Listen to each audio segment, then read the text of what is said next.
Champions trophy special Pakistan और New Zealand के दरमियान फर्स्ट मैच इस वक्त जारी है एंड व्हाट टर्न अराउंड किया है थिंग्स ने। जब हम ब्रेक में थे न्यूजीलैंड ने बैक टू बैक 2 विकेट्स गंवाई।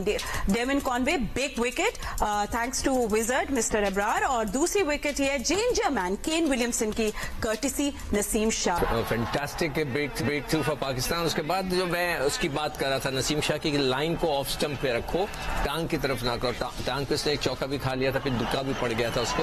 ऑफ स्टंप पे उसने कराया केन विलियमसन। मैं हैरान, मतलब है कि वो सबसे मैं उसको बड़ा टेक्निकली सॉलिड प्लेयर समझता हूँ, और वो कॉट बिहाइंड हो गया उसको ऑफ स्टंप पर बॉल रखने पे। बिल्कुल, you know big a bit of shocker to see Kane Williamson.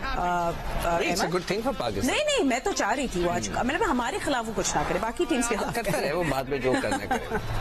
Square one just behind Square on the leg side. अंदर 2 विकेटें गिरना बहुत इंपॉर्टेंट थी, यही हम भी बात कर रहे थे। पहले 2-3 ओवरों में नहीं गिरी, लेकिन पहले 10 के अंदर जो है पहले इब्रार ने देखे बड़ी जबरदस्त वेरिएशन के साथ बॉल करते हैं। मिस्ट्री स्पिनर का यही होता है, जिस तरह कमेंटेटर्स भी बात कर रहे थे, उनको भी वो यही लगा कि वो समझे रॉन्ग वन है। रॉन्ग वन नहीं था, उन्होंने स्लाइडर किया हुआ था, थोड़ा सा तेज बॉल किया हुआ था। कॉनवे उसकी सबसे पहले तो उनको हाथ से पिक नहीं हुआ, उसके बाद उसकी लेंथ उन्होंने मिस की और अगले बॉल को वो पीछे चले गए, जिसकी वजह से वो स्लाइडर था और वो बीच में घुस गया। और उसके बाद अर्ली ऑन देखे, बड़ा प्लेयर जो भी होता है, जितना मर्जी बड़ा प्लेयर हो जाए, जब वो अर्ली ऑन क्रीज के ऊपर आता है बटरफ्लाईज होते हैं, और वहां पे उसको अच्छी लेंथ अच्छी लाइन हिट करना, उसकी वीकनेस पे हिट करना बहुत जरूरी होता है। और नसीम शाह ने राइट टॉप ऑफ स्टंप, जो एक कोचिंग बुक मैनुअल का बॉल है, वो उन्होंने करके उनको जबरदस्त बॉल करके चलता किया। और अब इस ब्रेक थ्रू के बाद पाकिस्तान क्लियरली ऑन टॉप है, और न्यूजीलैंड का अगर आने वाले 4-6 ओवरों के अंदर एक विकेट और गिर गया तो पाकिस्तान को इसका बहुत फायदा होने वाला है। You know, that's the thing, Ahmad, के आपने अच्छी you got Kane Williamson the danger batter, और अब आप कंट्रोल में आ गए हो, specially inside the power play, and that's very important. इस वक्त आपके जो थोड़े से कंधे झुक गए थे ना, वो अब आप बिल्कुल सही हो गए हो। जी, हम आपको यही बात करते रहे। देखिए पहले पास्ट के अंदर क्या हो रहा था, आपका स्पिनर आपको विकेटें नहीं लेके देता था, शायद आपसे विकेटें ली नहीं जाती थी। उसके बाद ये जो है ना, टीमें जो हैं वो लंबा लंबा स्कोर करने में कामयाब। जब से इब्रार आपकी टीम के अंदर आए हैं, मोर ऑफन देन नॉट वो आपको ऊपर से जो मेन प्लेयर्स हैं वो 2-3 आउट करके दे देते हैं, जिसकी वजह से पाकिस्तान जो है गेम के अंदर आ जाता है। और ये जो इब्रार ने का फिर कॉनवॉय सेट हो गए हुए थे, 27 बॉल खेल गए थे, उसके बाद उसको जो रिसीव किया अपनी मिस्ट्री एक्शन से, अपनी मिस्ट्री डिलीवरी से, उसकी वजह से केन विलियमसन अर्ली जो है क्रीज पे आ गए। बॉल रिलेटिवली न्यू था, थोड़ा सा अभी चल रहा था, और उसके बाद आप देखेंगे कोई भी दुनिया का बड़े से बड़ा बैट्समैन हो, उसको इस तरह की डिलीवरी हो जाना जो नसीम शाह ने प्रोड्यूस किया है, that was a phenomenal ball. This is how you come back into the match, बहुत अच्छा है, थोड़ा लेट बट गुड। अब आप न्यूजीलैंड के इनको अभी ये सोच रहे थे टू एक्सेलरेट द इनिंग्स, तो इनको अब आपने पीछे रोक लिया। By the way Daryl Mitchell is the new batter. जी बिल्कुल, देखिए अभी भी उसने वो उस जगह पे गेंद की जहां मैं कह रहा हूं उसको करनी चाहिए। उससे पहले वाला ओवर अगर याद हो, उसने टांग पे किए तो चौका भी खाया। ये लाइन होती है फास्ट बॉलर की, को एक जगह पे करे। इसकी बेसिक जो है वो ये है कि जी स्लिप तो वहीं खड़ी हुई है ना। अब ये देखिए, ये गेंद बहुत अच्छा गेंद है, ये भी, और ऑलमोस्ट ये विकेट टेकिंग बॉल है, जिस तरह उसको खेलने चले गए थे। तो इस लाइन पे वो उसको गेंद करनी चाहिए। यहाँ पे अगर आउट नहीं भी करता नसीम, तो एटलीस्ट प्रेशर रहेगा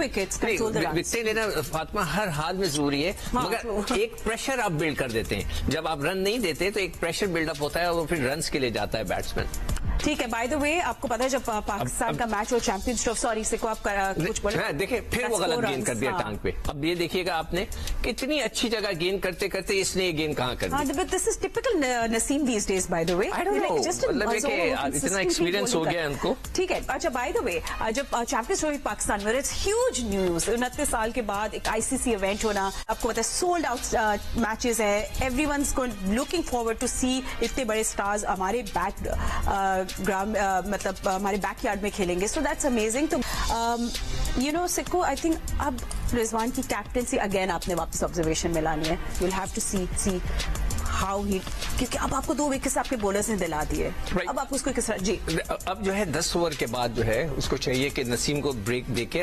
हारिस को लिया है, ताकि हारिस का भी देखें उसका क्या रिदम है, उसकी इंजरी के बाद वो क्या किस तरह की बॉल करेगा। तो इसी तरह वो छोटे छोटे जो ना क्या कहते हैं उसको स्पेल्स में, छोटे छोटे स्पेल्स में करा के ना और उसको कराते हैं। और बीच के अंदर वो जो पार्ट टाइमर्स है ना उनको करा करू के ना जल्दी जल्दी 2-4 ओवर से 2-4 ओवर उसको निकाले। अब देखते हैं वो किस तरह मैनेज करता है। आई थिंक सिको सही कह रहे हैं Ahmad, you get in Haris Rauf, see how is he bowling right now, क्योंकि न्यूजीलैंड को आप कभी अंडर एस्टिमेट नहीं कर सकते, इतनी लंबी बैटिंग है उनकी। ये सैंटनर वगैरह गेम चेंज कर देते हैं। सो यू हैव टू, आपको बड़ी मछली तो मिल गई, अब यू हैव टू कैपिटलाइज। जी बिल्कुल, हारिस रऊफ ही आएगा। हाँ। और देखिए कि अब रूथलेस बनना है, अब किल के लिए जाना है, अब आपने अटैक करना है। 2 विकेटें जब आपको मिल जाती हैं फिर आप कोशिश करते हो कि आप 2 विकेटें और लो।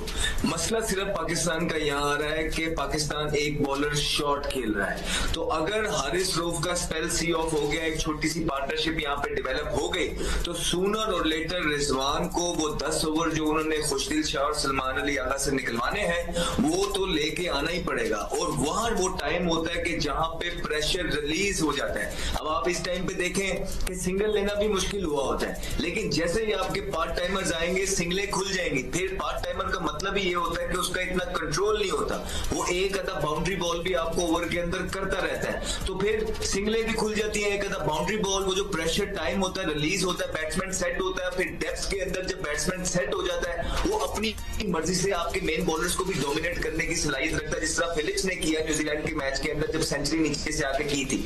तो ये नुकसानात होते हैं बॉलिंग पूरी से नहीं जाने के, लेकिन अभी तक बड़ा जबरदस्त स्टार्ट दिया पाकिस्तान के बॉलर्स ने और हम उम्मीद करते हैं कि रिजवान अब थोड़ा सा अटैक करेंगे और यहाँ पे 1-2 जल्दी विकेटें और लेने जाएंगे ताकि जो है 280-90 तक भी बात ना आए, बात 250-60 तक आ जाए।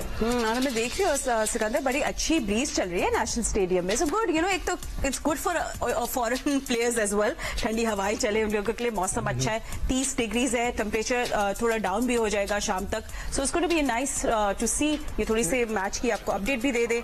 इस वक्त जो ना इसको नसीम शाह को चेंज करना चाहिए था, उसके 4 ओवर्स का स्पेल अच्छा हो गया है। अब दूसरा पावर प्ले है पाकिस्तान, अब बेसिकली अब 4 फील्डर्स है आउटसाइड द इनर रिंग रख सकता है till 40th over. Just an update on that. So we want to see Haris Rauf come in and create some magic and get that break through for captain Rizwan. But Sikandar, अब क्योंकि मैंने आपसे बहुत early on पूछा था, अब मैं थोड़ा जैसे अब हम 10th ओवर की तरफ चल रहे हैं, 9th ओवर का खेल जा रही है इस वक्त, what do you see now the conditions like batting, especially batting point of view से? नहीं सही है, इस वक्त इवन है दोनों तरफ से, कोई ऐसी कोई पिच के अंदर ऐसी कोई चीज नजर नहीं आई कि जिससे जो है ना बैट्समैनों को डर लगे कि जी बहुत कुछ होने वाला है, कुछ ऐसी कुछ नहीं नजर आ रहा। अब देखते हैं इस बॉल पे क्या होता है। ये अच्छी लाइन है, इसको इसी लाइन पे अटैक करना चाहिए, वहीं से कोई अच्छी बॉल हो जाएगी। और बैट्समैनों की तरफ से भी कोई ऐसे थ्रेटनिंग किस्म के शॉट्स नहीं खेले गए, नॉर्मल है, अभी बिल्कुल नॉर्मल चल रहा है दोनों तरफ से।